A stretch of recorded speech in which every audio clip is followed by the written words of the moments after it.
Kisah 13 ayat 50 sampai 52. Dapat saudaraku? Mari kita baca bersama-sama. Kisah 13 ayat 50 sampai 52. Orang Yahudi menghasut perempuan-perempuan terkemuka yang takut akan Allah dan pembesar-pembesar di kota itu, dan mereka menimbulkan penganiayaan atas Paulus dan Barnabas dan mengusir mereka dari daerah itu. Akan tetapi Paulus dan Barnabas mengebaskan debu kaki mereka sebagai peringatan bagi orang-orang itu, lalu pergi ke Ikonium, dan murid-murid di Antioquia penuh dengan sukacita dan dengan Roh Kudus. Haleluya, saudaraku. Orang Yahudi, saudaraku, yang tidak mau percaya menghasut perempuan-perempuan terkemuka dan pembesar-pembesar di kota Antioquia untuk menganiaya Paulus dan Barnabas dan mengusir mereka dari kota itu. Tetapi banyak murid-murid di Antioquia sudah percaya kepada Tuhan. Nah, mereka diusir. Walaupun aniaya datang, firman Tuhan berkata, murid-murid di Antioquia penuh dengan sukacita dan dengan Roh Kudus. Ini selalu berjalan bersama-sama, yaitu penuh dengan Roh Kudus, selalu membuat kita bersukacita. Amin, saudara. Dan kita melihat walaupun aniaya datang, pelayanan Paulus tidak menjadi berkurang. Walaupun aniaya datang, iman Paulus bukannya bertambah lemah, maka rohnya menyala-nyala. Dia terus melayani Tuhan dengan sangat bersemangat. Dia meneruskan pelayanannya pada kota-kota lain. Jadi aniaya sama sekali tidak menghambat Paulus dan Barnabas. Bahkan dengan aniaya itu mereka bersukacita. Mereka tahu aniaya akan datang lagi, tapi mereka tidak mundur.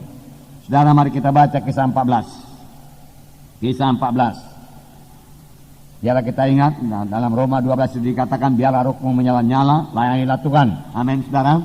Janganlah hendaknya kerajinanmu kendor. Jangan pelayanan kita berkurang. Jangan penginjilan kita berkurang. Amin. Jangan pemuritan kita berkurang. Amin. Ya. Jangan kasih kita kepada jiwa-jiwa yang kita layani itu menjadi berkurang. Haleluya. Saudara perlu mengenal semua anggota-anggota KKS saudara dan mengasihinya. Tanda saudara mengasihinya, saudara melayaninya. Saudara lihat siapa yang datang, siapa yang tidak datang. Dan diperhatikan ini sungguh-sungguh, saudaraku, dan dilayani sungguh-sungguh. Yang tidak datang tentunya perlu dikunjungi, saudaraku, supaya dia bisa datang di lain kebaktian. Amin, saudara. Ya, kita tahu juga apa sebabnya dia tidak datang. Sedangkan Paulus ini dengan menghadapi semua aniaya-aniaya yang mengancam jiwanya pun, dia terus melaksanakan penginjilan dengan bersemangat, dengan penuh sukacita dan penuh dengan Roh Kudus. Akhir zaman ini seharusnya, saudaraku, pelayanan kita tidak kurang daripada itu, karena Yesus akan datang kedua kali. Apalagi sekarang masih ada kesempatan dan belum ada kita dianiaya sama sebagaimana Paulus menerima aniaya ini. Biar kita sangat bersemangat dalam hal ini, saudaraku. Amin, saudara. Mari kita baca kisah 14 bersama-sama. Di Ikonium pun kedua rasul itu masuk ke rumah ibadat orang Yahudi, lalu mengajar sedemikian rupa sehingga jumlah besar orang Yahudi dan orang Yunani menjadi percaya. Tetapi orang-orang Yahudi yang menolak pemberitaan mereka memanaskan hati orang-orang yang tidak mengenal Allah dan membuat mereka gusar terhadap saudara-saudara itu. Paulus dan Barnabas tinggal beberapa waktu lamanya di situ.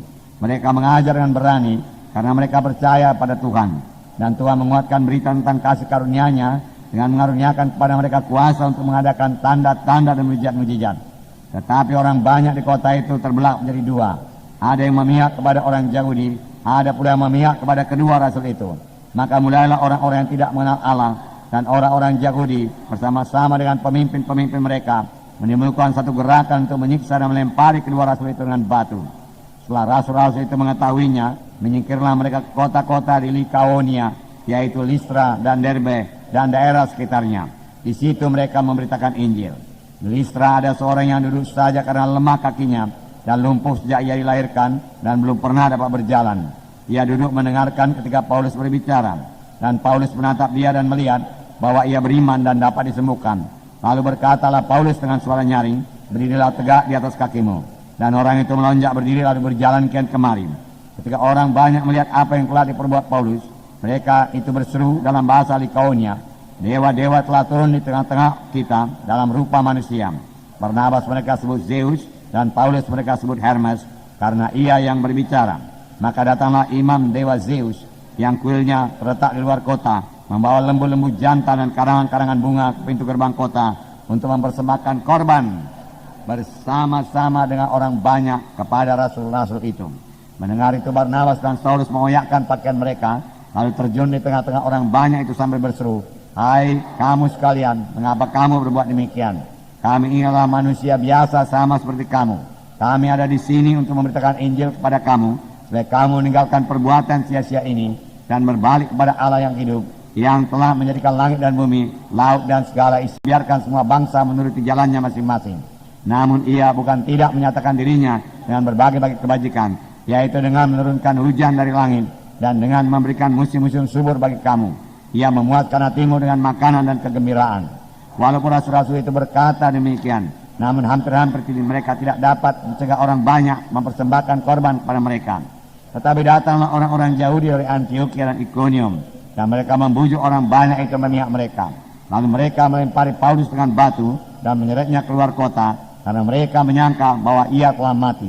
Akan tetapi ketika murid-murid itu berdiri mengelilingi dia, bangkitlah ia lalu masuk ke dalam kota.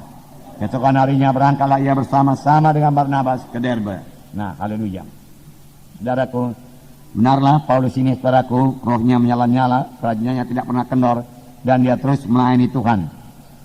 Dan dia terus, saudaraku, berangkat ke Ikonium, di sini dikatakan, dan memberitakan Injil, mengajar sedemikian rupa, mengajar dengan urapan Tuhan, mengajar dengan penuh Roh Kudus, mengajar dengan penuh kasih, mengajar dengan penuh kuasa. Saya pikir ini dimaksud dengan mengajar sedemikian rupa, mengajar dengan sungguh-sungguh, sehingga sejumlah besar orang Yahudi dan orang Yunani atau non-Yahudi menjadi percaya. Tanpa mengajar dengan sungguh-sungguh, saudara, dia tidak akan berhasil. Tanpa mengajar dengan urapan Tuhan, saudaraku, tidak akan berhasil.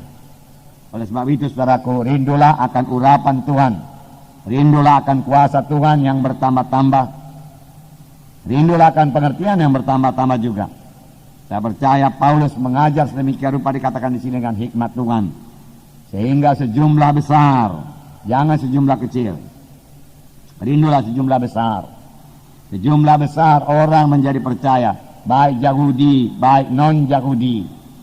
Kalau kita mengajar sedemikian rupa, dengan sungguh-sungguh, dengan segenap hati, dengan mengasihi, saudaraku, dengan memperhatikan jiwa-jiwa itu, dan rendah hati tentunya, saudaraku, yang tidak menonjolkan siaku kita, saudara. Kuasa Tuhan bisa bekerja, dan sejumlah besar orang Yahudi dan Yunani menjadi percaya.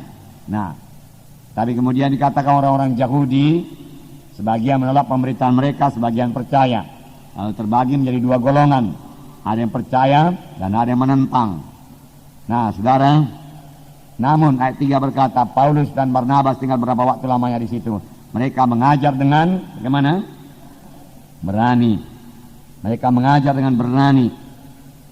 Walau ada tantangan, walau mereka berkomplot, mau membahayakan, mau menganiaya Paulus dan Barnabas, mereka mengajar dengan berani. Berani dalam arti kata pertama, saudaraku, tidak kompromi. Mereka mengajarkan kebenaran, walaupun itu bisa menimbulkan amarah orang banyak, tetapi mereka tidak mau kompromi. Itu namanya berani. Karena hanya firman Tuhan yang berkuasa, dan kalau mereka menerima firman Tuhan, mengenal kebenaran, kebenaran itu akan membebaskan mereka. Tapi kalau pengajaran kita sudah kompromi, hasilnya, saudaraku, sangat minim dan tidak disertai dengan kuasa Tuhan.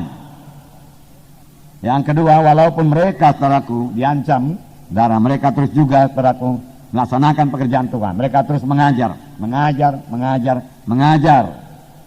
Amin, saudaraku.